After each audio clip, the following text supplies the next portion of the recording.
김현성 씨의 부활절에라는 이 시 참 좋아합니다. 지난번에도 제가 언제 한번 들려준 기억이 있는데 한번 들어보시겠어요?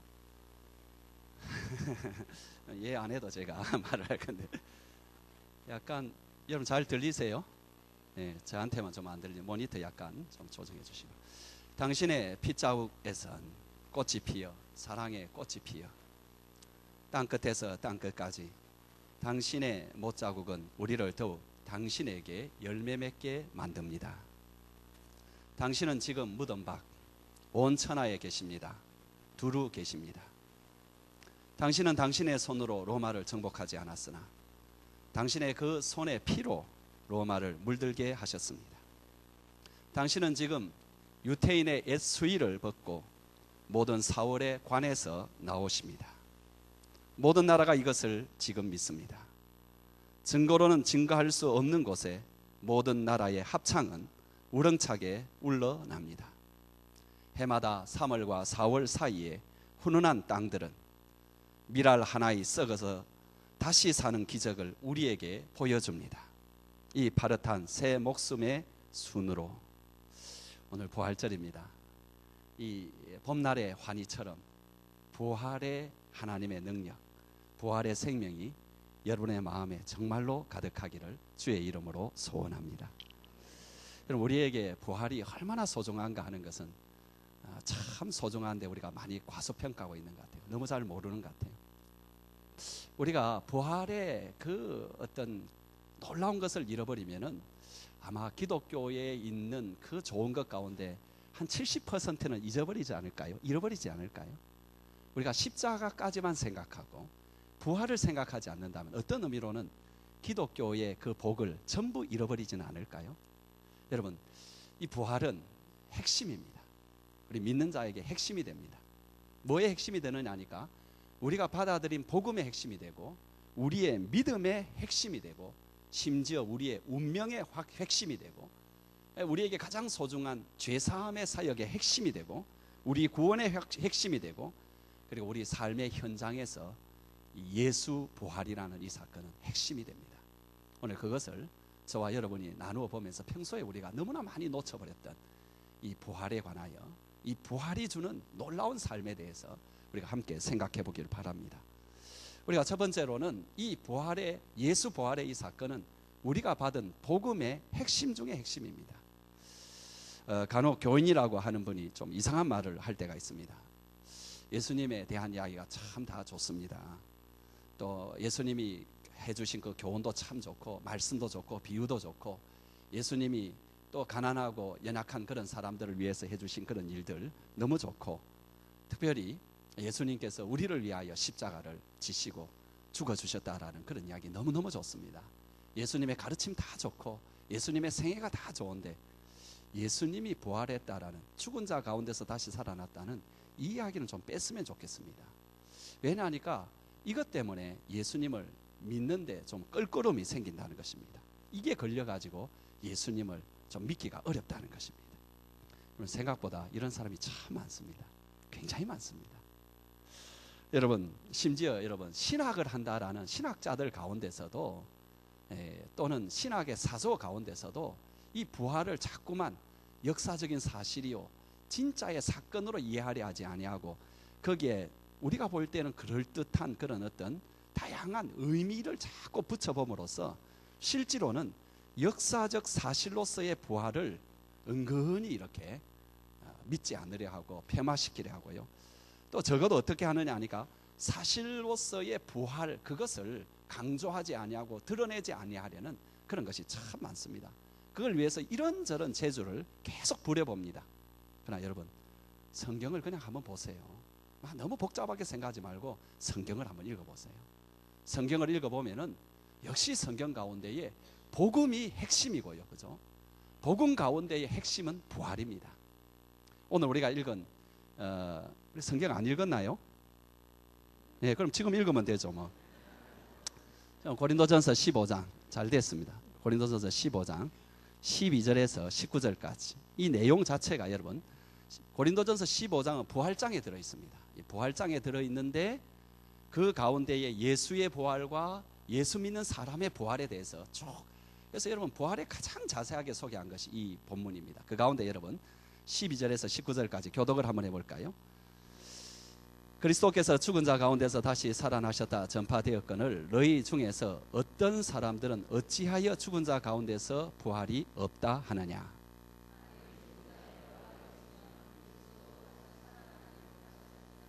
그리스도께서 만일 다시 살아나지 못하셨으면 우리가 전파하는 것도 헛것이요 또 너희 믿음도 헛것이며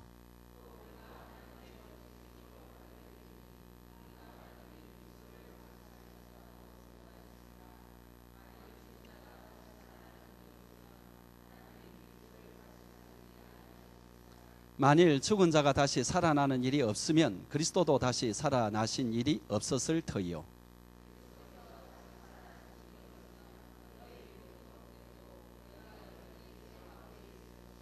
또한 그리스도 안에서 잠자는 자도 망하였으리니.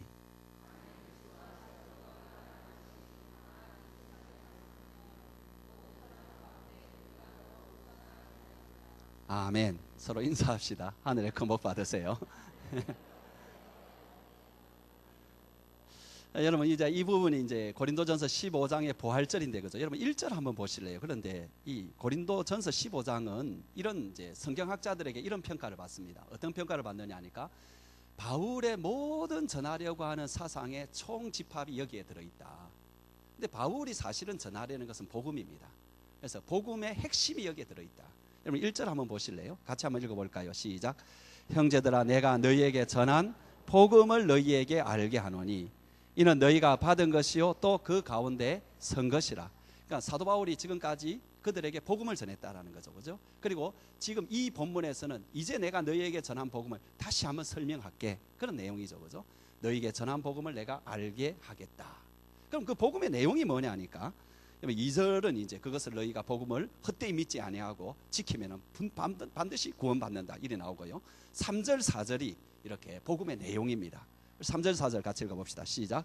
내가 받은 것을 먼저 너희에게 전하였노니 이는 성경대로 그리스도께서 우리 죄를 위하여 죽으시고 장사 지낸 바 되셨다가 성경대로 사흘 만에 다시 살아나사. 그래서 예수님이 우리를 위해서 죽으시고 부활하신 것, 이게 복음의 내용이다. 그러면서 이제부터는 본격적으로 이 예수님의 부활에 대해서 쭉 이야기를 합니다. 그래서 고린도전서 15장은 부활장이라고 부르는데, 그렇게 생각하면 여러분 복음의 핵심이 뭡니까? 복음의 핵심은 예수님의 부활입니다.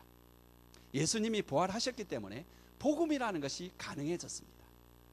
복음이라는 것이 출발할 수 있었고 기독교가 탄생할 수 있었습니다.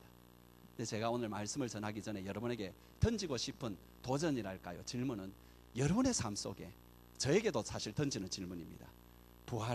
부활신앙이 어느 정도 중요한지. 여러분 예수님이 나를 위해서 죽어주셨고 나를 위해서 고난받으셨다는 것은 수백 번 수천 번 생각했을 것입니다.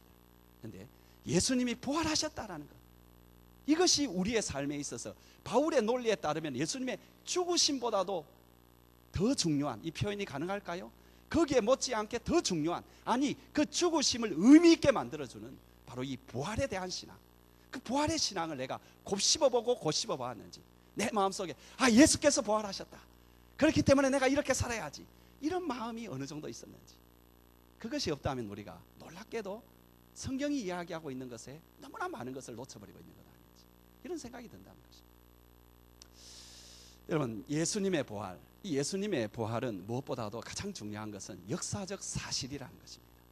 우리가 성경에 나오는 부활에 관한 이야기를 읽어보면 한 가지 좀 특이한 것이 있는데, 그게 뭐냐니까 성경을 아무리 쳐다보더라도 예수 부활을 증명을 하려는 시도가 없습니다. 말씀드린 대로 예수님의 부활은 우리가 전하는 복음의 핵심입니다. 핵심. 그러면 그 예수님의 부활이 확실하다는 것을 증명하고 증거하려고 굉장히 성경은 노력해야 되지 않을까요? 더군다나 사람들이 딴 것은 모르지만 예수님의 부활만큼은 좀 믿기가 힘들다고, 그거 좀 없앴으면 좋겠다고 이렇게 말하는 사실이라면 우리가 어떻게 그냥 지나갈 수 있겠어요? 여기에 대해서 우리는 분명하게 더욱더 이것을 증명하려고 그렇게 시도를 해야 되지 않을까요? 근데 성경에는 그런 시도가 하나도 없습니다. 이렇게 해서 예수님이 부활한 게 확실하다, 이런 말이 하나도 없습니다. 왜요? 사실이니까. 그냥 사실이니까. 여러분 가만 보면은 사실이 아닌 것일수록 말이 많고요, 설명이 많고 변명이 많습니다. 이론이 많습니다. 그러나 사실은 별로 말이 없습니다.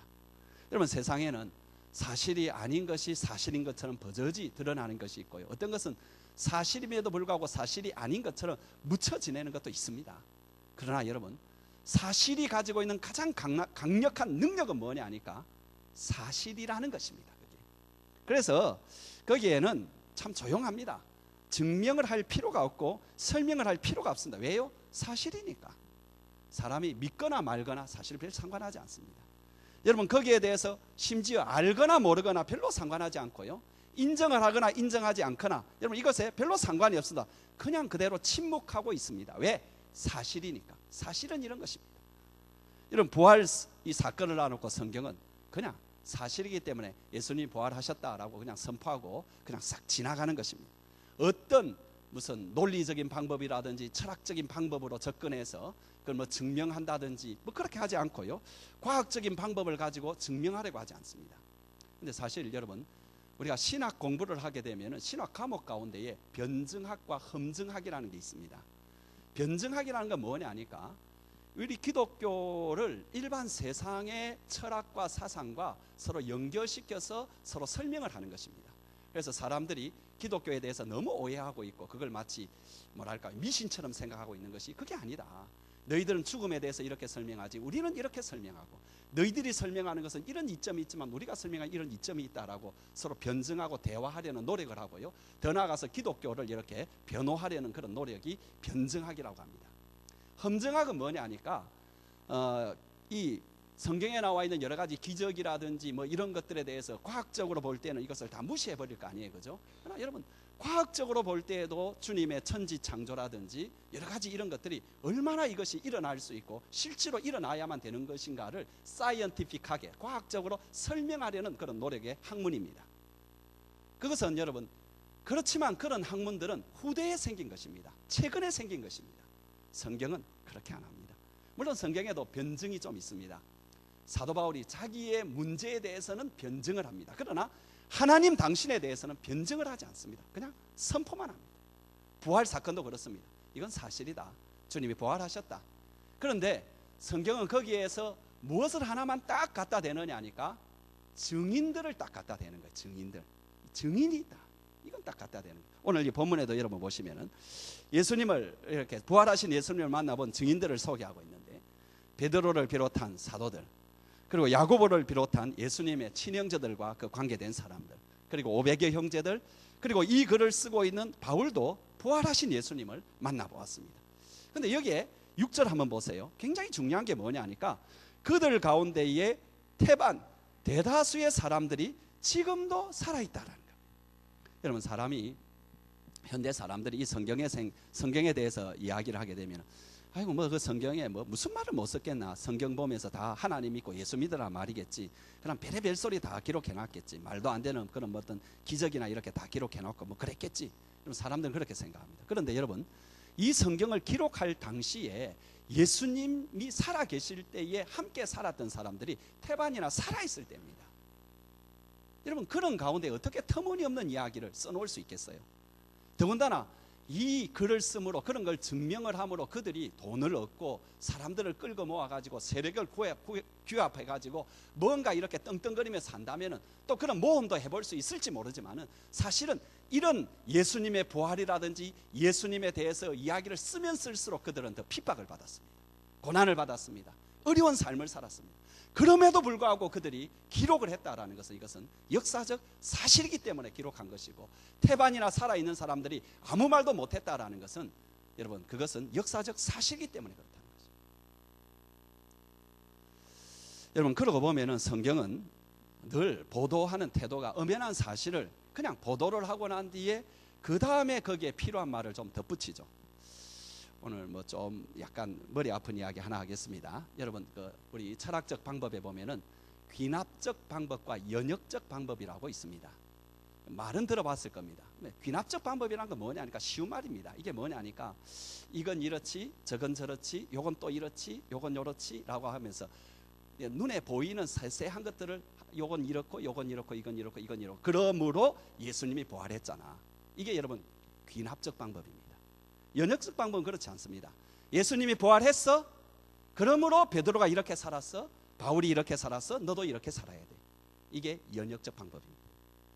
우리가 성경 연구를 할 때는 귀납적 방법으로 공부를 많이 합니다. 한 절 한 절 한 절을 연구하면서 마지막으로 그러므로 결론은 이것이야 이렇게 합니다. 그러나 성경은 그렇게 말하지 않습니다. 성경은 많은 경우에 있어서 연역적으로 말합니다. 여러분 예수님의 하나님의 천지 창조도 뭡니까? 이 문제를 보면은 이렇고 저 문제 보면 저렇고 저러니까 하나님이 창조했잖아 이렇게 말 안 합니다. 그냥 태초에 하나님이 천지를 창조하십니다. 그리고 창조하는 내용을 그냥 쭉 말해버립니다. 그리고 성경 전체에 걸쳐서 하나님이 천지를 창조했기 때문에 너희는 이렇게 살아야 돼. 세상은 이런 거야. 이렇게 말을 해버린다라는 거죠. 예수님의 부활 문제도 똑같습니다. 그죠? 예수님이 그냥 부활하셨어. 그러므로 이렇게 살아야 돼. 그러므로 베드로는 이렇게 됐어. 제자들은 이렇게 됐어. 예수님의 동생들은 이렇게 됐어. 이렇게 그냥 이야기를 해버린다는 것입니다. 여러분 간단한 설명이죠. 왜? 사실은 아주 간단합니다. 그죠? 사실은 그래서 모든 철학적인 어떤 논증이라든지 논리적 이론보다도 훨씬 뛰어납니다. 왜? 그냥 사실이니까 우뚝 서 있는 것입니다. 누가 부인한다고 그게 없어지는 것도 아니고요. 또 반대로 없는데 누가 인정한다고 새로 생기는 뭐 그런 이야기가 아닙니다. 있는 그대로 존재하는 것이 예수님의 부활이라는 것입니다. 어떤 분이 자기가 예수님의 죽으심은 그렇게 잘 믿어지는데 예수님의 부활이 안 믿어진다는 거예요. 그래서 목사님에게 찾아가서 목사님 제가 예수님의 죽으심은 내가 믿어지는데 우리를 위해서 죽어주셨다는 다 믿어지는데 예수님의 부활은 믿어지지가 않습니다. 그래도 제가 구원 받을까요? 그렇게 하니까 이 목사님이 단호하게 구원 못 받는다는 거예요. 그러면서 성경 구절을 이렇게 대는 것입니다. 여러분 로마서 10장 9절 한번 같이 한번 읽어보겠습니다. 시작. 내가 만일 내 입으로 예수를 주로 시인하며 또 하나님께서 그를 죽은 자 가운데서 살리신 것을 내 마음에 믿으면 구원을 받으리라. 여러분 그러므로 여러분 예수님의 부활을 믿으시기 바랍니다. 예수님의 부활을 믿어야 비로소 진짜 신앙생활이 시작됩니다. 그리고 예수님의 부활을 믿고 나면은 성경이 다 받아들여집니다. 성경의 그 어떤 이야기도 받아들이지 못할 것이 없습니다. 부활은 역사적 사실입니다. 예수님이 부활하셨습니다. 예수님이 부활하셔서 지금도 계십니다. 믿으시기 바랍니다. 여러분 세 번째로 이 예수님의 부활 사건은 우리 믿음의 핵심이라는 것입니다. 오늘 우리가 읽은 본문에 보게 되면은 모든 믿음의 근거가 어디에 있느냐? 예수님의 부활에 있다. 여기 보면은 계속 반복되어 나오는 말이 뭐냐 하니까 부활이 만일 없다면은 여러분 부활이 없다면은 어떻게 되느냐? 성경은 이렇게 말합니다. 너희 믿음이 헛것이 된다. 볼까요? 14절 우리 한번 같이 읽어봅시다. 시작. 그리스도가 만일 살아나지 못하셨으면 우리가 전파하는 것도 헛것이고 너희 믿음도 헛것이다. 왜 믿음도 헛것이 되는 거죠? 사실이 아닌 것을 믿고 있으니까 그게 허방이죠. 허탕이죠. 근데 감사하게도 예수님이 진짜 부활하셨습니다. 그러므로 우리의 믿은 것이 절대로 헛것이 될 수 없습니다. 아멘입니까? 절대로 헛것이 아닙니다. 그런데도 불구하고도 사람이 믿는다 하면서도 부활에 대한 신앙이 별로 없이 모르면서 없을 수도 있고 또 아직까지 그것을 믿지 못해서 가지 않을 수도 있는데 여러분 그런 신앙생활을 하게 되면 그 신앙이 상당히 헛것이라는 것입니다. 좀 전에 말씀드린 대로 그런 신앙을 가지면 복음의 핵심 중에 반을 차지하는 그의 죽으심과 그의 부활, 그 부활을 믿지 못하니까 복음을 제대로 내가 영접하지 못한 것이 되기 때문에 헛것이기도 하지만은 여러분 그런 복음이 그리스도의 부활에 대한 신앙이 없이 신앙생활을 하게 되면 신앙생활이 굉장히 허무하다는 것입니다. 반면에 여러분 부활신앙이 분명하게 있으면 신앙생활이 굉장히 활기차고 생기가 넘칩니다. 여러분 별세신앙이란 말 들어보셨어요? 죽음의 신학 혹은 별세신학, 이걸 이제 아주 강조하신 분이 우리 이중표 목사님이란 분이 계시는데 지금은 이제 세상 떠나셨습니다. 이분의 이야기에 따르면은 목회는 장례식이다 이렇게 정의를 합니다. 무슨 말인가 하니까 목회는 죽을 준비를 시키는 것이다. 여러분 다들 여기에 죽을 사람들입니다. 그죠? 이 중에 한 사람도 죽지 아니할 사람은 없습니다. 아마 몇십 년 뒤에 여기 앉아 있는 사람은 거의 없을 것입니다. 그러니까 다 죽으니까 다 죽을 준비를 잘 시키는 것이 목회다. 그러므로 죽는 사람들 전부 다 먼저는 천국에 보내고 또 천국에 가서 큰 상급을 받게 하는 것이 목회다. 이렇게 간단하게 정의를 내렸습니다. 굉장히 그럴듯하죠, 그죠? 여러분 아멘입니까? 저는 아멘이라 생각됩니다. 그래서 저도 앞으로 목회를 그렇게 하도록 하겠습니다. 죽음을 잘 준비시키는. 근데 여러분 성도의 가장 큰 행복은 어디에 있느냐 하니까 성도가 다른 뭐 이 땅에서 자식이 잘 되고 뭐 여러 가지 또 심지어 우리가 다른 사람이 나로 인해서 복음 받아 구원 얻는 이런 걸 볼 때 하염없는 눈물을 흘리고 세상의 기쁨을 누립니다. 그러나 여전히 가장 큰 기쁨은 우리가 잘 죽을 때입니다. 목사가 가장 큰 보람을 느낄 때가 언제냐 하니까 참 성도가 아름답게 죽을 때, 그 죽음에서 부활을 맞이하는 그 모습을 볼 때에 그때가 제일 감격스럽습니다. 제 이야기는 아닙니다만은 어떤 목사님에게 한 성도가 이렇게 전화를 했습니다. 목사님 신방 좀 와주세요. 아무리 바쁘시더라도 좀 와주세요. 제가 마지막 가는 길이니까 와주세요. 이 무슨 일인가 싶어 급히 가니까 사정이 이렇다는 것입니다. 불과 며칠 전에 이렇게 병이 나서 그래서 이제 병원에 갔는데 그 진찰을 해보니까는 암이었고 이 암이 완전히 퍼진 것입니다. 어찌된 영문인지 이 사람이 전혀 모르고 있었다라는 거예요. 그래서 이제 병원에서는 별로 방법이 없지만은 뭐 꼭 필요하시겠다면 수술을 한번 해드리겠다고. 그러니까 이제 물어보니까는 어느 정도 가능성이 있느냐 하니까 10%도 사실 안 된다고. 그럼 사실 소망이 없는 거냐? 그러니까 사실 당신은 소망이 없다고. 그러니까 그럼 난 수술 안 받겠다. 그래서 자기 손으로 이렇게 몇 가지 이렇게 막 뽑아버리고 그리고 거기에서 정리를 하고 집에 와가지고 그리고 난데 이제 누워서 목사님을 보는 겁니다. 목사님이 이제 그 이야기를 듣고 먼저 제일 중요한 복음을 먼저 확인하는 거죠.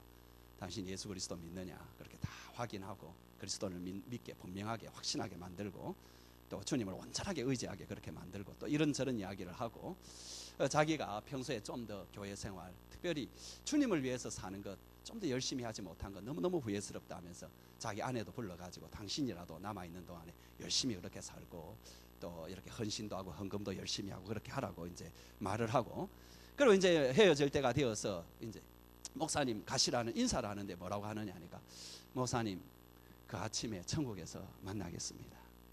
그리고 그날 밤에 죽었다는 것입니다. 그러면서 이 목사님이 하시는 말씀이 그 성도가 평소에는 참 좀 아쉽게 그렇게 신앙생활했지만 그래도 그 성도를 생각하니 늘 이렇게 좀 뭔가 감사가 있고 뭔가 있다라는 것입니다. 여러분 참 성도의 신앙의 모습은 어쨌든 여러분 이 땅에 지금부터 잘해야 되지만 그래도 마지막 모습은 이래야 됩니다.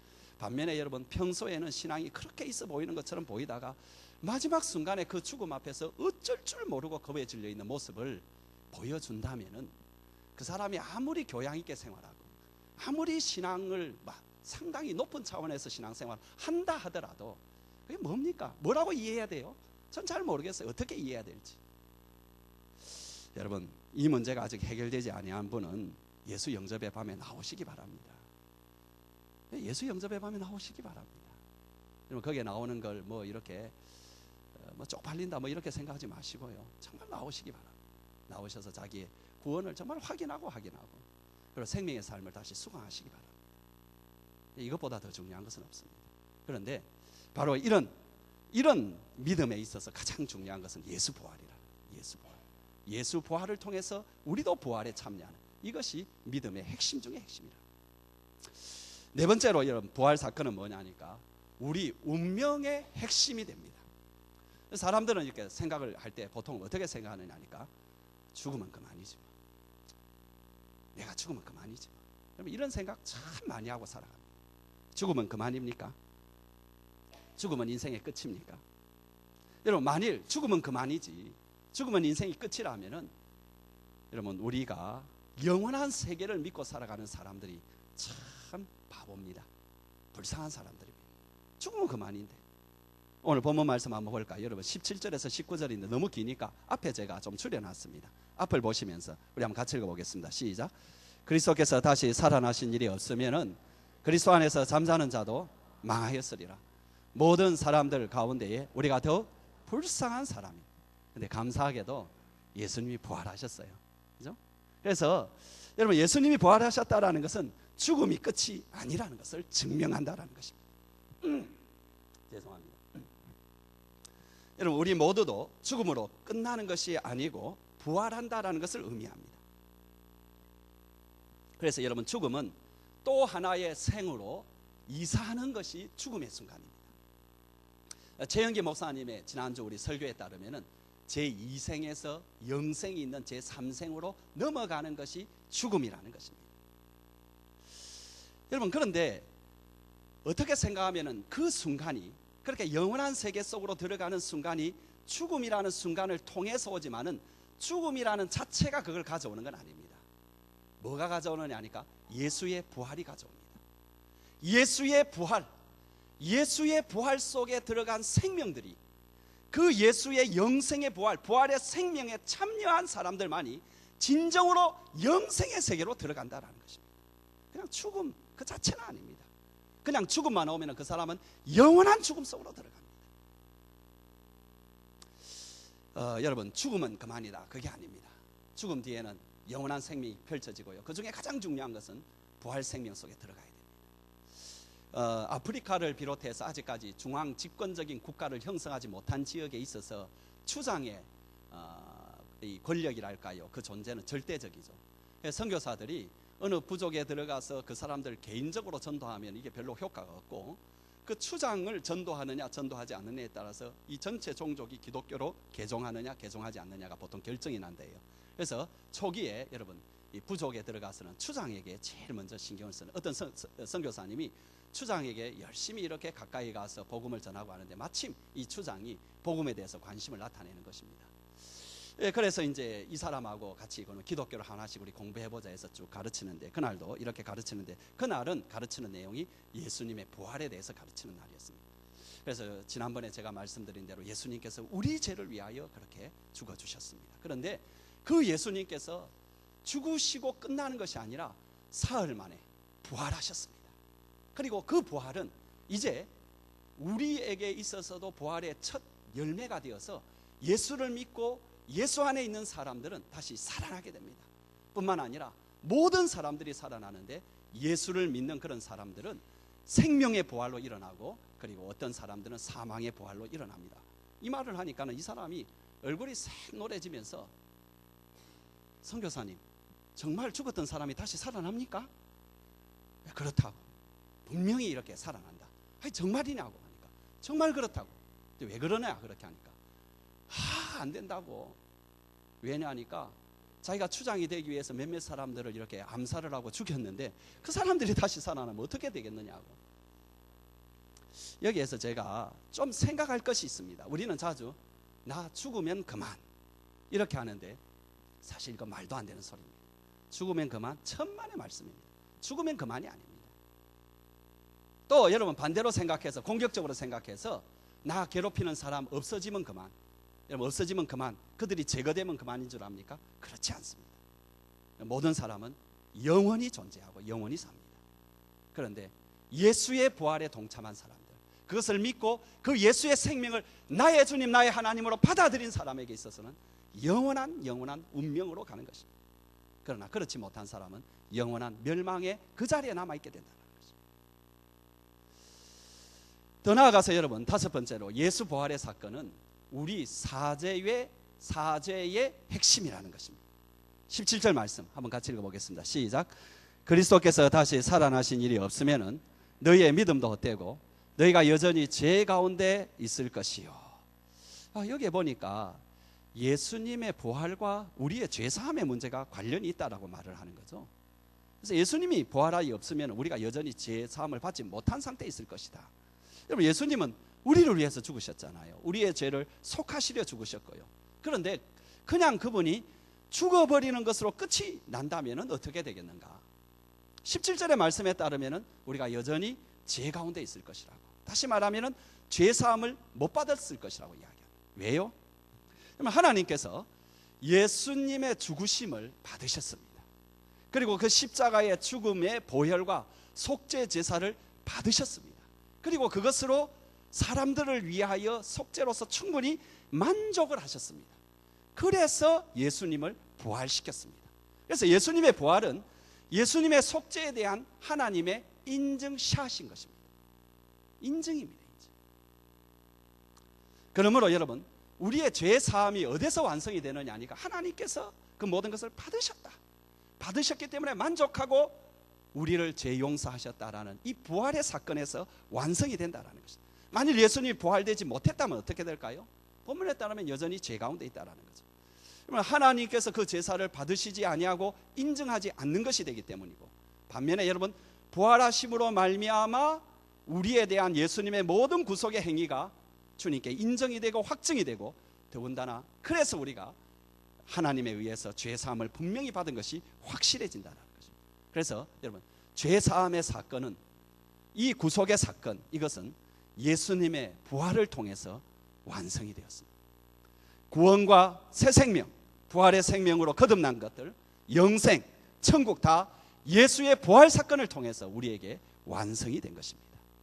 여러분 이것은 단지 기독교의 사상을 영혼 불멸설과 좀 구별하는 것입니다. 뭐 큰 의미에서 볼 때는 기독교의 사상도 영혼 불멸설에 이제 관련이 있긴 해요. 근데 영혼 불멸설이라는 건 어떤 거냐 하니까, 실제로 뭐 구원이나 부활이나 이런 건 아무런 관련이 없고요. 그냥 육체는 때가 되면 죽지만 영혼은 어디엔가 살아서 영원히 존재한다, 이런 사상입니다. 그런데 여러분 우리가 믿고 있는 기독교의 신앙, 이 부활의 신앙, 이건 뭐냐 하니까, 우리의 영혼이 죽으시고 부활하신 그리스도를 통해서 구원받음으로 우리가 새 생명을 갖게 되었다. 이것이 영원토록 사는 것인데, 이 새 생명이 뭐냐 하니까 부활하신 예수님의 부활의 생명이라는 것입니다. 부활하신 예수님이 성령으로 우리 마음속에 들어오심으로 인해서 그 우리가 부활의 생명, 영원한 생명, 내가 믿느냐, 믿으면 영원히 죽지 아니하리라, 바로 이런 어떤 생명을 우리가 가졌다라는 거죠. 그래서 이 생명은 우리가 고린도전서 15장을 언제 한번 공부해 보겠습니다. 굉장히 재밌습니다. 고린도전서 15장은 여기에 내용에 따르면 어떤 내용이냐니까, 지금 우리의 육체, 우리의 생명으로는 천국을 기업으로 못 받는다는 것입니다. 이것은 그러니까 여러분들이 우리가 지금 이 상태에 거듭나지 아니한 상태에서 하나님께서 여러분에게 천국을 줘도 여러분이 못 받는다는 거예요. 이거는 그 영광을 받지 못하는 육체와 생명이라는 것입니다. 근데 예수의 부활하신 그 생명, 영생의 그 생명이 들어오게 되면 천국을 우리가 받을 수 있는 생명이 된다. 그러면서 어떤 이야기를 하느냐 하니까, 그 생명은 다음에 어떤 식으로 이제 발전을 하느냐 하니까, 다음에는 지금은 우리가 육의 육, 근데 거기에 보면은 영의 육체로 너희들이 다시 살아나게 될 것이다. 우리가 육체가 부활할 때. 그러면서 어떤 비유를 하느냐 하니까, 사과 씨가 있습니다. 거기에 비해서 사과는 여러분 얼마나, 사과 씨는 얼마나 보잘것없습니까? 까만 것에 뭐 아무것도 없습니다. 그냥 특별히 보기 싫은 건 아니지만 거기. 그러나 여러분 사과를 생각해 보십시오. 저는 참 사과나무를 좋아하는데요. 사과나무의 꽃들, 그죠? 푸르른 향기 나는 꽃들, 그리고 그 가을 되면은 그 탐스러운 사과, 여러분 이런 것들 너무 다른 모양이잖아요, 그죠? 그러면서 너희가 이 땅에 심는 것은 바로 그런 씨앗과 같이 그렇게 심지만은 나중에는 너희가 다시 부활하는 그때가 되면은 지금 우리의 차원과는 상상할 수 없을 만큼 그 세계에 맞는 그 육체로 부활하게 될 것이다. 그러면 이런 말을 해요. 중간에 보면은 제가 설명을 하자면은, 생각해봐라. 하늘에 나는 새는 하늘이라는 그곳에 살기 위해서 거기에 맞는 몸을 가지고 있다. 뭐가 있어요? 날개가 있는 거죠, 그죠? 그 다음에 여러분 물고기 이야기를 합니다. 본문에 보면은 물고기가 있다. 물고기는 물 속에서 살기 위해서 그 몸이 있다라. 어떤 것이 있죠? 지느러미가 있고 아가미가 있고 비늘이 있고, 그죠? 그러면서 하는 말이 뭐냐니까, 너희가 이후에 가서 천국은 그 천국에 맞는 몸이 있다라는 거예요. 그 몸을 가리켜서 영의 몸이라는 거예요. 근데 그 영의 몸까지 이어지는 그 생명이 뭐냐니까, 예수의 부활의 생명이라는 것입니다. 놀라운 거죠.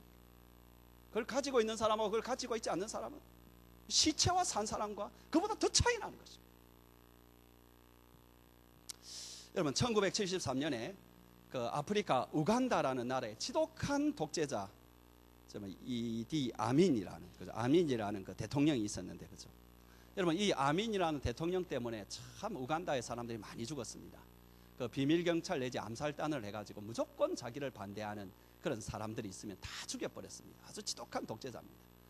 근데 이 사람이 이제 그때에 이제 그 우간다의 가장 큰 교회를 하고 있던 키파 샘판디라는 그 목사님이 계셨는데요. 이 키파 샘판디 목사님이 이제 부활절 아침이었습니다. 아마 한 8시나 됐겠죠. 부활절 아침에 8시나 되었는데, 평소에 여러분 복음대로 전하니까는 아민에게 있어서 눈에 가시처럼 보이는 거죠. 바로 그 아침에 암살 단언을 보냈습니다. 암살단원이 갑자기 아직 교인들이 오지 아니한 상태에서 목사님한테 딱 들여다쳤습니다. 그런데 이 목사님이 별로 얼굴색을 변하지 아니하고 아주 진지하고 그렇게 또 진실한 얼굴로 이렇게 말을 하는 것입니다. 죽이려고 할 때 잠깐만 나에게 시간을 주시오. 내가 그래도 목사인데 마지막 기도하고 죽고 싶소. 기도할 시간을 주었습니다. 이 사람이 진지하게 주여, 기도를 하는데 그 기도의 내용이 뭐냐가 주여, 다른 사람보다 여기 있는 이 사람들을 용서하여 주시옵소서. 이 사람들은 자신들이 하고 있는 그 죄가 뭔지 잘 모르고 있습니다. 어찌하든지 불쌍히 여겨 주시옵소서. 그리고 한두 가지 더 기도하고 일어났을 때에 여러분 그 암살 단원들이 뭐라고 이야기하느냐 하니까 우리를 위해서 기도해 주신 것 너무 감사합니다. 그리고 떠나버렸습니다. 이 사람이 죽음에서 그냥 무사히 죽음의 고기를 넘겼다고 제가 이야기하려는 것이 아니고요. 이 사람이 그 다음에 하는 말이 뭐냐 하니까 자기가 그 순간에도 하나도 무섭지 아니한 것은 자기 생에 대한 확신, 구원에 대한 확신, 부활에 대한 확신이 있었는데 그날따라 이 부활절 아침이니까 그 부활에 대한 확신이 자기에게 차고 넘쳤다는 거예요. 그래서 하나도 무섭지 않았다는 거죠. 이 사람이 거기에서 암살당해서 순교했다 하더라도 어떻게 보면은 이 사람에게 있어서는 비극적인 일이 아닐 것입니다. 여러분, 예수님의 부활을 보게 되면 우리의 사죄함이 확실하고요. 그래서 예수 안에 있는 사람은 지금 죽는다 하더라도 여러분 두려울 것이 없다라는 것입니다. 마지막으로 생각할 것은 예수 부활의 이 사건은 우리 그리스도인의 삶의 스타일, 크리스찬 라이프 스타일의 핵심이라는 것입니다. 우리는 강남 스타일로 사는 것이 아니고 바로 이 스타일로 살아야 돼요. 제가 여러분 마가복음과 그 다음에 고린도 후서를 계속 강의를 하면서 그리스도인의 삶의 스타일을 아마 제가 이렇게 좀 여러분에게 자꾸 이렇게 주었던 것 같아요. 뭐냐 하니까 십자가의 스타일이다. 제가 그렇게 말도 하고 그 다음에 예루살렘으로 올라가는 그 길의 어떤 스타일이다. 또 이제 그것을 고린도 후서에서는 약한 자의 스타일이다. 이렇게 강조했는데 그러면서도 제가 뭔가 좀 이게 부족하지 않나. 뭔가 그런 생각이 사실 저에게 있었는데 최영기 목사님하고 이제 설교를 듣고 또 개인적 대화를 좀 많이 했습니다. 그러면서 저한테 빠져 있는 게 뭐냐 하니까 거기에 넘어서서 승리와 기쁨과 행복의 이런 문제에 대해서 내가 너무 모르고 있었다. 그걸 생각하만 하니까 그렇지. 예수님이 십자가에 죽으신 것으로 끝난 게 아니지. 예수님이 부활하셨지. 왜 내가 이걸 놓쳤던가. 그래서 내가 스타일을 바꿔야 되겠다는 생각을 했어요. 그 스타일은 뭐냐 하니까 십자가 부활 스타일이라는 것입니다. 차라리 한말로 하면 십자가보다는 부활이 낫다라는 것이. 왜? 부활은 십자가를 이미 상징하고 뭡니까? 안에 포함하고 있기 때문에. 우리 그리스도인의 삶의 스타일이 어떻게 돼야 되느냐 하니까 부활의 스타일이 돼야 돼요. 아마 이번에 제가 얻은 것 가운데 가장 큰 것입니다. 그리고 그렇게 할 때 고린도 전후서, 지금 제가 고린도 후서는 제가 여러분에게 설교하면서 마쳤고 고린도 전서를 제가 계속 주석하고 있는데 굉장히 좀 내가 그렇구나, 내가 좀 놓친 것이 있었구나, 이런 것을 많이 깨닫고 있습니다. 우리가 여러분 이 부활 스타일로 살아가요. 부활 스타일은 어떤 거냐 하니까 부활 신앙으로 살아가는 것이고, 그죠? 우리 머릿속에 십자가의 이미지만 말고 부활하신 그 이미지도 이렇게 품고 살아가는 것이고요. 그 다음에 부활하신 주님을 모시고 살아가는 것입니다. 저는 우리 교회 마크, 이 진창설 목사님이 한 요 마크 있잖아요. 이거 진짜 잘 만들었어요. 네, 아마 교회에 대항 가면은 저 마크 1등 할 것 같아요. 제 느낌에는. 정말 저 잘 만든 거예요. 알파 오메가를 잘 했고요. 그러면서 딱 엎드려서 기도하는 그 모습, 그죠? 저절로 일이 생기. 그러면서 우리 교회 모습이 또 닮았습니다. 이게 가만 보면. 그래서 참 잘 만들었다 생각이 드는데 갑자기 내가 왜 이야기하나? 그런데 제가 여러분 이야기하고 싶은 건 우리 속에 이미지가 참 중요하다는 거예요. 이미지가. 그런데 저는 이제까지 여러분에게 십자가 이미지만 강조했는데 여러분 부활하신 주님, 무덤을 열고 나오시는 그 이미지를 여러분 꼭 가지시기 바랍니다. 여러분 우리 그리스도인의 삶을 한번 생각해 보십시오. 늘 가르치고 말씀하는 게 순교하라, 순교하지, 절제하지, 참고 살지, 또 고생하지, 내 자신은 자꾸 부정하지, 버리지, 희생하지, 봉사하지. 여러분 그런데 이것들이 부활 사건이 없다면 말이 되지 않지 않습니까? 그런데 우리가 땅에서 욕을 당해도 하늘에서 하나님 앞에 칭찬을 들을 것을 알고, 땅에서 다 빼앗겨도 하늘에서 상을 주실 것을 알고, 땅에서 다 손해를 보아도 하늘에서 정말 좋은 것으로 기업을 얻을 것을 알기 때문에, 그러므로 저와 여러분의 그리스도인의 삶이 가치가 있는 것이죠. 의미가 있는 것이죠.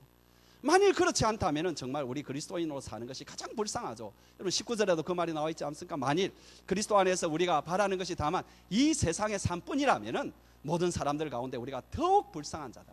이게 더욱이라는 말은 사실은 가장이라고 최상급적인 비교급이거든요. 그래서 그렇게 번역하는 게 좋습니다. 가장 불쌍한 자다.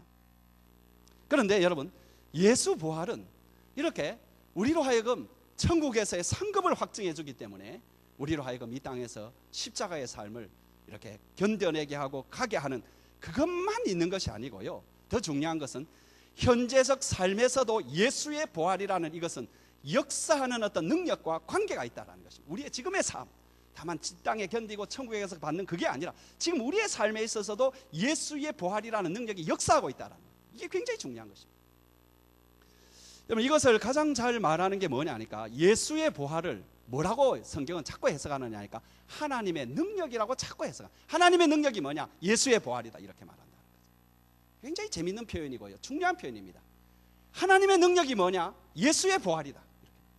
그 대표적인 말씀 우리가 이미 지난번에 고린도후서 할 때 읽어보았는데 앞에 나오는데 한번 같이 읽어봅시다. 시작. 그리스도께서 약하심으로 십자가에 못 박히셨으나 하나님의 능력으로 살아계시니, 다르게 번역하면 살으셨으니 혹은 부활하셨으니. 그러니까 예수의 부활은 예수님의 십자가의 그 사역이 그렇게 연약해 보이지만 실제로는 엄청난 결과물을 만들어 놓는 하나님의 능력이라는 것을 증명하는 사건이라는 것입니다. 이해가 되세요? 예수는 십자가에 못 박혀 죽음으로 끝이 났는데 부활이라는 능력이 나타났듯이 우리의 십자가 속에 우리의 사역이라는 것은 엄청난 결과를 나타낸다. 이것을 우리도 하라는 거죠. 그 다음에 읽어볼까요? 시작. 우리도 그 안에서 약하나 하나님의 능력으로 그와 함께 살 것이다. 우리가 약하게 살아도 결과물이 엄청나다는 거죠. 사람들은 다른 사람 거 빼앗는다고 혈안이 되어 있을 때 그리스도인은 빼앗깁니다. 오히려 준다고 그냥 정신이 없습니다. 세상적으로 볼 때 참 어리석기 그지없습니다. 사람들은 먹을 것, 마실 것, 입을 것, 잠잘 것 이런 것을 차지하겠다고 혈안이 되어 있을 때 그리스도인들은 멍청하게 그걸 놓치고요, 빼앗기고 오히려 섬긴다고 정신이 없습니다. 세상적으로 볼 때 나약하기 그지없습니다. 세상 사람들은 자기 자랑하고 자기 광고에서 자기를 내세우는데 정신이 팔려 있을 때에 그리스도인들은 십자가 외에는 자랑을 하지 않습니다. 세상적으로 볼 때 얼마나 여러분 볼품이 없습니까? 세상 사람들은 위세를 부립니다. 자기가, 그죠? 자기 권리를 딱 주장합니다. 그리고 어찌하든지 다른 사람 다스리려 하고 다른 사람 자기가 주관하려고 하는데 그리스도인은 그 권리를 그냥 포기를 해버리고 그리고 다른 사람 종처럼 살고 순종하고 살고. 여러분, 세상적으로 볼 때 이 얼마나 참 연약합니까? 사람들은 늘 내가 옳다라고 말하고, 심지어 여러분 자기가 분명히 잘못한 거 자기도 어느 정도 알고 있는데도 다른 사람을 막 뒤집어 씌우려고 그렇게 혈안이 되어 있을 때 그리스도인은 자기가 잘못이 없었는데도 미안하다, 사과하고 억울함을 그냥 가만히 견디고. 세상적으로 볼 때 이거 얼마나 연약합니까? 그런데 놀랍게도 여러분, 그렇게 사는 세상 사람들 굉장히 힘 있어 보이고 남 뒤집어 씌울 정도로 힘 있어 보이고 다 빼앗을 정도로 힘 있어 보이지만 결과는 아무것도 없습니다. 이 있다면 파괴밖에 없습니다. 자기 심장도 깨어져 있고요, 가족들의 마음도 깨어져 있고 이웃들의 마음도 깨어져 있고 자기가 그것을 얻는 동안에 이루어진 것은 아무것도 없습니다. 그런데 우리 그리스도인, 여러분, 우리 그리스도인은 그리스도를 따라 살 때에 정말로 바보처럼 살고 연약하게 사는 것 같지만 결과물이 생기더라는 것입니다. 참된 능력이 나타나더라는 것입니다. 왜? 예수의 죽으심은 부활과 반드시 연결되기 때문에. 우리가 연약하고 우리가 죽어 우리 자신을 희생할 때에 거기에 부활의 역사가 일어나기 때문이라는 것입니다. 그래서 예수님은 연약한 가운데 죽었으나 하나님의 능력으로 부활을 하셨고, 바울은 연약한 가운데 묵가시들에 찔렸으나 하나님의 능력으로 예수의 몸인 교회가 설립되었고, 우리가 그리스도를 따라갈 때에 연약하여 여러 가지 당하고 섬긴다고 거기에 마음을 다 빼앗겼고 아무 힘도 없는 것 같고 내가 바보가 되는 것 같고 그렇게 하는 것 같지만은 거기에만 새 생명의 열매가 걸리고 참 행복이 열리더라는 것입니다. 이것이 우리에게 주어진 십자가와 부활의 스타일입니다. 이 스타일로 살아가는 여러분 되시길 주의 이름으로 축원합니다.